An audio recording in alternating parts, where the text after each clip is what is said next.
Assalamualaikum warahmatullahi wabarakatuh.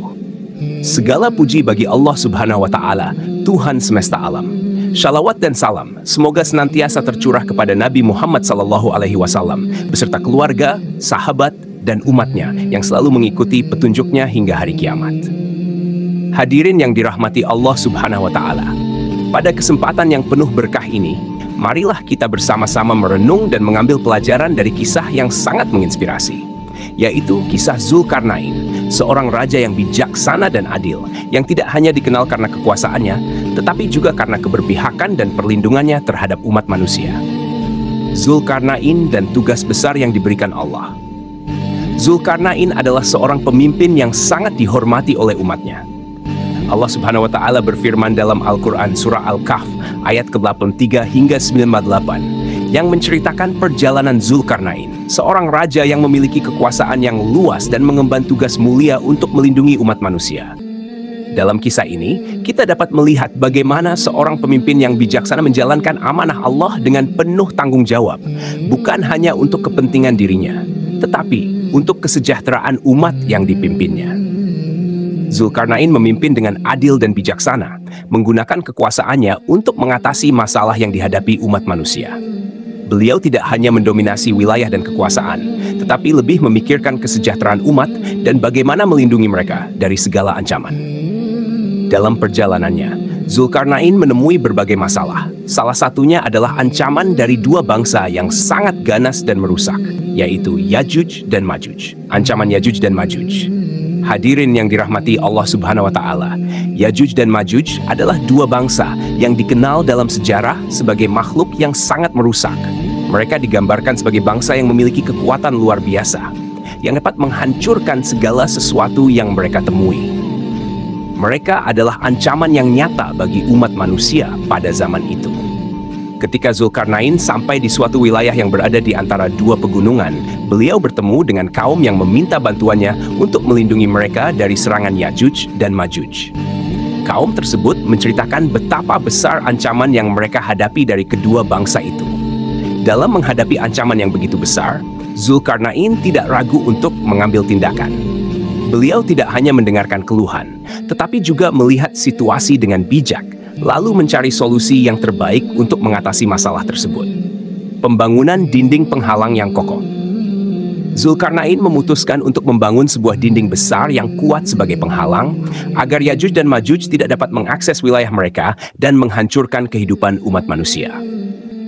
Dinding ini dibangun dari bahan-bahan yang kuat, seperti besi dan tembaga.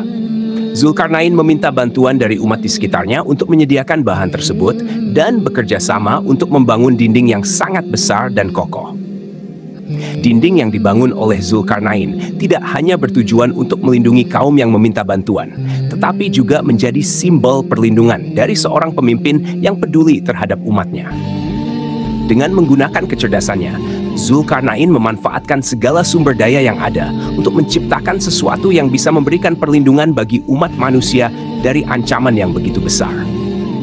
Dinding itu pun berdiri kokoh sebagai penghalang yang tidak bisa ditembus oleh Yajuj dan Majuj. Pelajaran dari kepemimpinan Zulkarnain.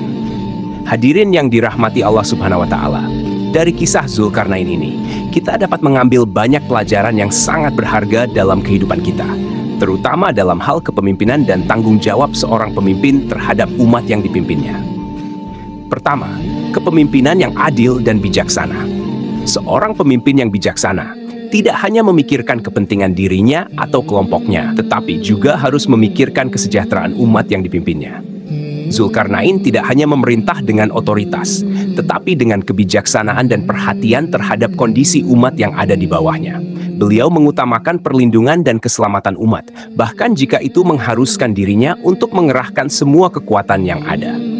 Kedua, memiliki visi jauh ke depan. Zulkarnain adalah seorang pemimpin yang tidak hanya fokus pada masalah sesaat, tetapi juga memikirkan dampak jangka panjang. Beliau membangun dinding sebagai solusi untuk masalah yang akan datang, bukan hanya untuk mengatasi ancaman sesaat, tetapi untuk melindungi generasi yang akan datang. Sebagai seorang pemimpin, kita pun harus memiliki visi yang jauh ke depan untuk memastikan kelangsungan dan kesejahteraan umat. Ketiga, kerjasama dan gotong royong. Zulkarnain tidak bekerja sendirian dalam membangun dinding penghalang itu. Beliau melibatkan umat setempat untuk menyediakan bahan-bahan yang diperlukan dan bekerja sama untuk menyelesaikan tugas besar ini. Ini mengajarkan kita bahwa dalam menjalankan tugas sebagai pemimpin, kita harus mampu mengajak semua pihak untuk bekerja sama demi mencapai tujuan bersama. Keempat, penggunaan sumber daya secara bijak. Zulkarnain menggunakan segala sumber daya yang ada, baik itu kecerdasan, teknologi, maupun bahan-bahan yang ada di sekitar untuk membangun dinding yang kokoh. Dalam kehidupan kita juga diharapkan untuk bijak dalam menggunakan sumber daya yang ada, baik itu waktu, tenaga, maupun materi, untuk kebaikan umat dan masyarakat. Pemimpin yang melindungi rakyatnya. Hadirin yang dirahmati Allah Subhanahu wa Ta'ala, kisah Zulkarnain memberikan gambaran yang jelas tentang seorang pemimpin yang sejati, yaitu pemimpin yang adil, bijaksana, dan peduli terhadap keselamatan umat. Beliau tidak hanya menjaga kekuasaan dan kemegahan, tetapi lebih mengutamakan kepentingan umat yang dipimpinnya. Dalam situasi yang sangat sulit sekalipun, Zulkarnain tidak takut untuk bertindak demi melindungi umat dari ancaman yang bisa merusak kehidupan mereka. Sebagai umat Islam, kita seharusnya meneladani kepemimpinan Zulkarnain dalam kehidupan kita sehari-hari. Baik dalam keluarga, masyarakat, maupun negara. Kita harus berusaha menjadi pribadi yang peduli, bijaksana, dan selalu berusaha melindungi umat dari segala ancaman yang dapat merusak kehidupan mereka. Pemimpin yang baik adalah pemimpin yang senantiasa berpihak pada kebaikan dan menjaga keselamatan serta kesejahteraan umat. Penutup hadirin yang dirahmati Allah Subhanahu wa Ta'ala, marilah kita meneladani sikap Zulkarnain dalam memimpin, yaitu dengan selalu menjaga keadilan, kebijaksanaan, dan kepedulian terhadap umat. Semoga kita dapat menjadi pribadi yang bisa melindungi dan memberikan manfaat bagi orang-orang di sekitar kita, baik dalam lingkup keluarga, masyarakat, maupun negara. Semoga Allah Subhanahu wa Ta'ala senantiasa memberikan petunjuknya kepada kita, agar kita bisa menjalankan amanah dengan baik dan menjadi pemimpin yang bermanfaat bagi umat.